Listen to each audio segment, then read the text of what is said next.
chapter 1120, titled Atlas. I was going to do some spoilers today, but when I came back, apparently the chapter came out early. So we have a chapter reaction instead. Yeah. We'll see how much of the panels I'm allowed to show without getting a copyright strike, but hey, it is a newer chapter, so I'll be careful in what I show. Can't show too much, but I'll show what I can. And the cover page shows Yamato continuing her journey, saved by Genjiro, who put the kids on a timeout in Kibi. And apparently they're in a timeout in a net.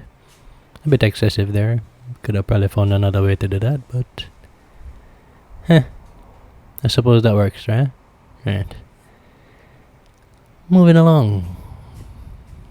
We flash back to 26 years ago in Punk Hazard. And we see somebody talking to Vegapunk. I implore you, Vegapunk. Please aid us in our research. It is imperative that we study the White Century. The world's history can't remain shrouded. Our research requires expertise in numerous fields. And apparently, Vegapunk says, I work for the government now. Can't afford to leak my findings. As we see a Clover headed man standing up in front of Vegapunk and his dragons. How many times have they caught you anyway? Open your eyes. Can't you see why they keep letting you go free, Clover? They're hoping to flush out your allies. Stand down. Let the path remain shrouded. You won't find any good answer to good and evil in a bunch of old stories now.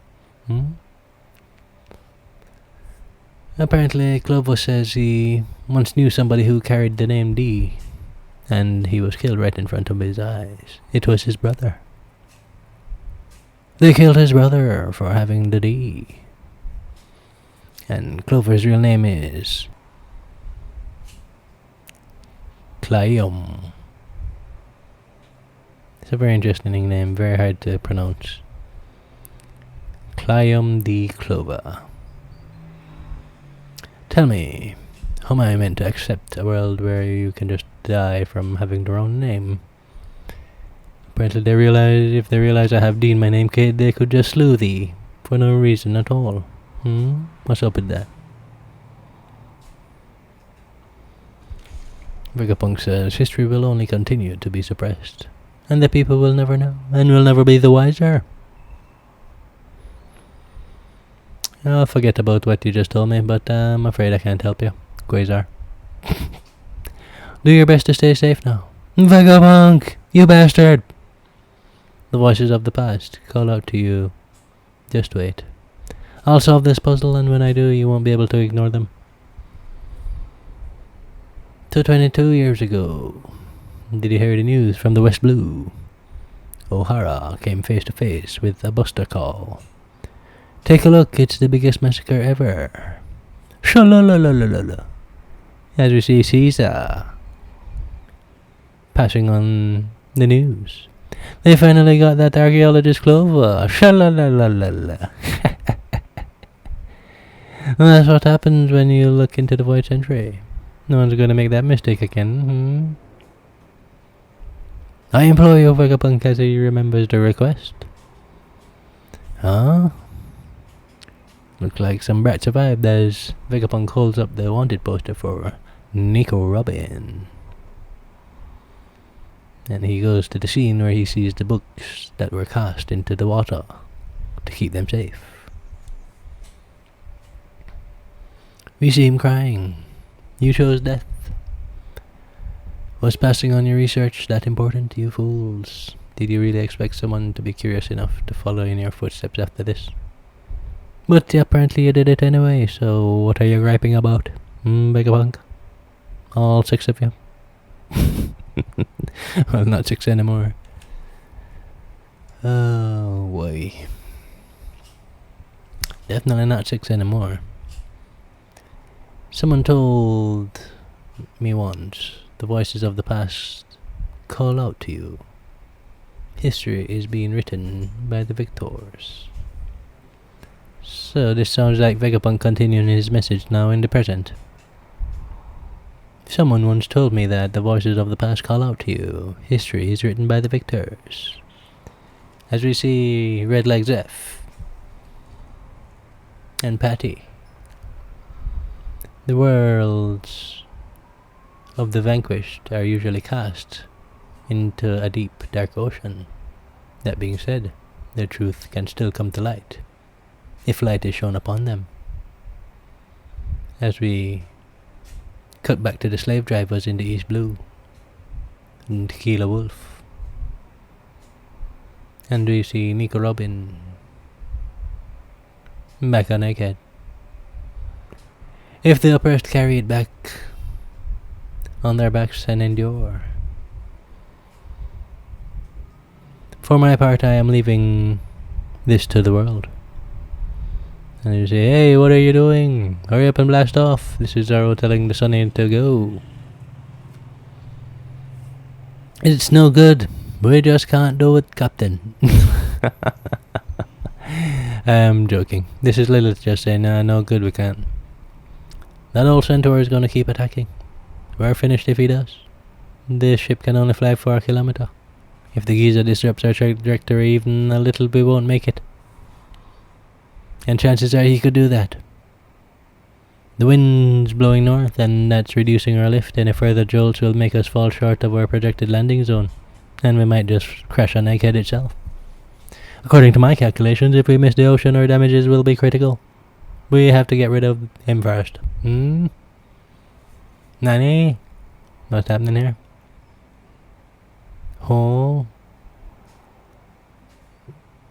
Seen Atlas coming in for a punch. As Atlas punches Lilith out. We're not even sure what's going on, but Atlas has just given Lilith a hell of a sock and sucked her down. And Zoro is saying, huh? Chopper and Usopp is like, Atlas! Eee, why did he do that to Lilith? As she's huffing and puffing. She repositions her neck. Apparently she just needed to knock her out, so that Lilith wouldn't do anything silly, apparently. I'm not sure.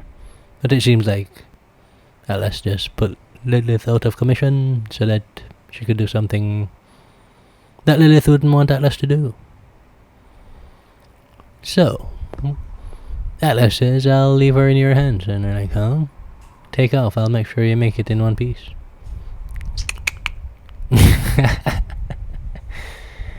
Atlas. Meanwhile, the Straw Hat crew is wondering what you're talking about. Apparently, Lilith's access has been severed. Atlas is the only one left. So, she thinks Lilith might be dead.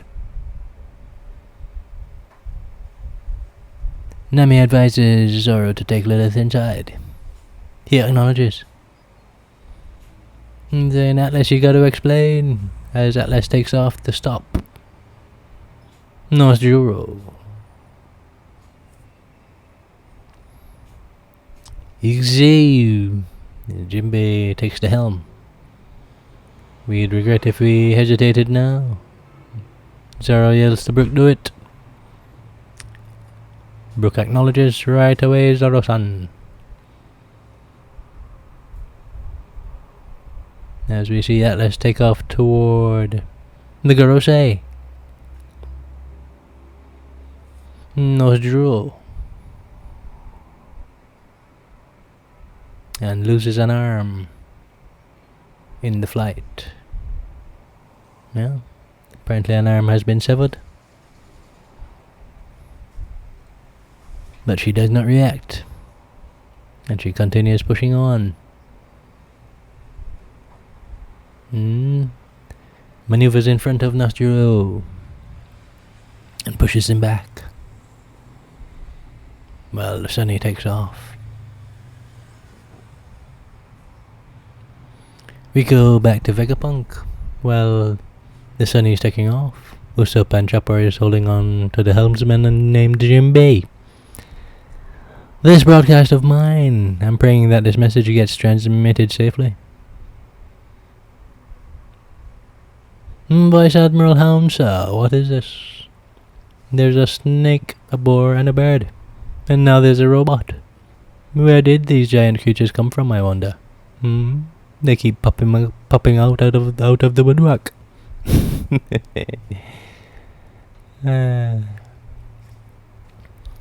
Honestly don't have the faintest idea.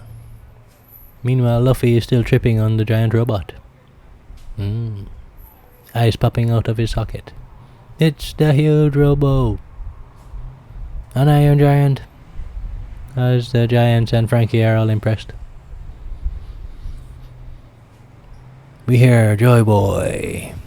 I'm happy we got to meet again. And Luffy's like, huh? What the hell are you talking about?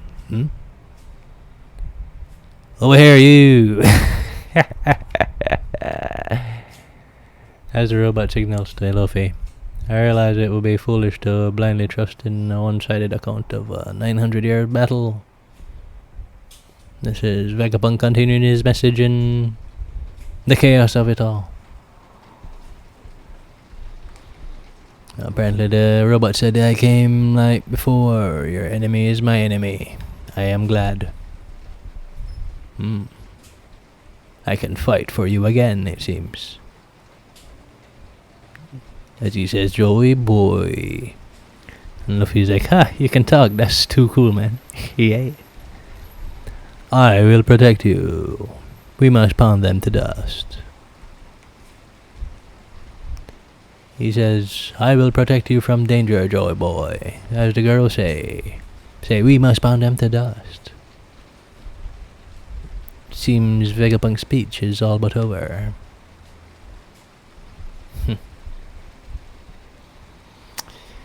Yeah, so we got Warcury and St. Peter. Big Worm. Cut back to the giant ship. They're saying, let's go. Hey, Straw Hat, is your friend? And Luffy is saying, not really. He was saying something about protecting some guy called Joy Boy. Who the hell is that? It talked? We didn't hear a thing. Like, huh? Really? Huh. That's strange.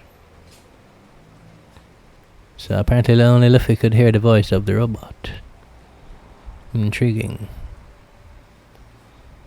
I wonder if Bonnie could possibly hear it if she was in Gear 5 too. Or not, I'm not sure. Not quite sure, we're not quite sure. There's still a few mysteries here.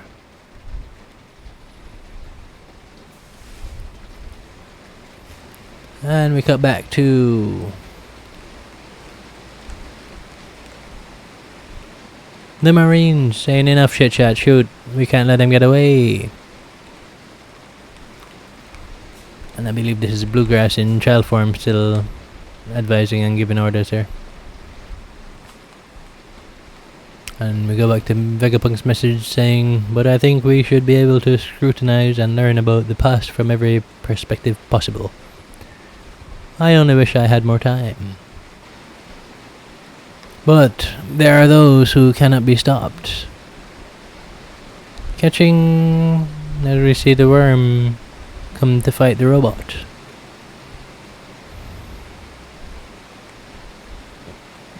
It's ready to fire. What's gonna come out? As the robot prepares to launch an attack. Uh-oh. Luffy says, watch out, robot. The robot reaches out and stops the big worm. Stops him in his tracks. While stopping the big worm, the robot body begins to creak as the wear and tear over 900 years begins to take a toll. As his arm is crushed, whoa, robot! It seems the last 900 years have rendered those weapons inoperable. Jupiter, crush them where they stand. End this transmission once and for all, says Saturn, as he leaps from the big worm and onto the pirate ship. I will not let you escape. As everybody freaks out. Kuma, Bonnie. Oh, Sanji looks up. That is Sunny. Zoro saying, hold on tight. We're coming down. Are we gonna make it? Next, Jiro looks at Atlas and says, "So you mean to make a grand sacrifice of yourself?" Atlas says, "Nah, I'm just lending a hand." Or, "Nah, this is just service. Just a service, this." As she blows up, and blows up Nazjiro along with herself, we see the Sunny fly away. We're gonna make it a beautiful double-page spread. Vegapunk continues. 25 years ago, the pirate Gold D. Roger achieved the unprecedented by circumnavigating the globe. I have no doubt they heard the whole thing.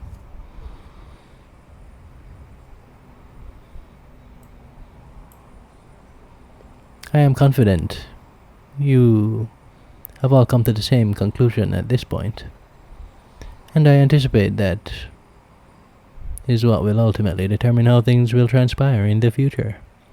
Impaled down prisoners react. Huh? What? Did he say Gold D. Roger? Gold D, not Gold Roger? What is he saying? What is he talking about?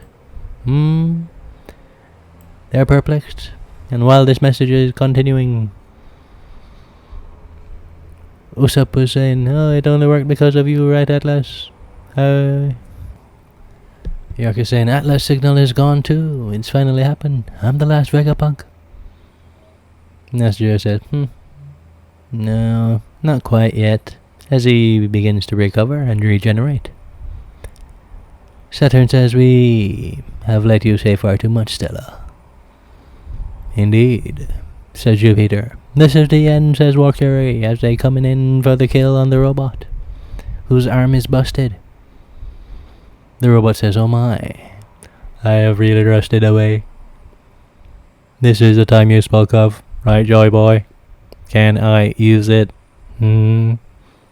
Almost like Zo asking to attack, and it was asking Momonosuke. Now the giant robot is requesting to use something. Not quite sure what it is. Vegapunk says they must have heard voices from the past, from the purest source possible. Chapter end. So I read Vegapunk's message before continued the rest of that double-page spread because it's a bit incoherent to jump from the story to what Vegapunk's saying. I'd like to see how they animate this, but yeah, very hard to follow what Vegapunk is saying while all that action taking place at the same time. A lot of things are happening simultaneously in this chapter. It's pretty epic, it's pretty awesome, but it's pretty hard to keep track of as well.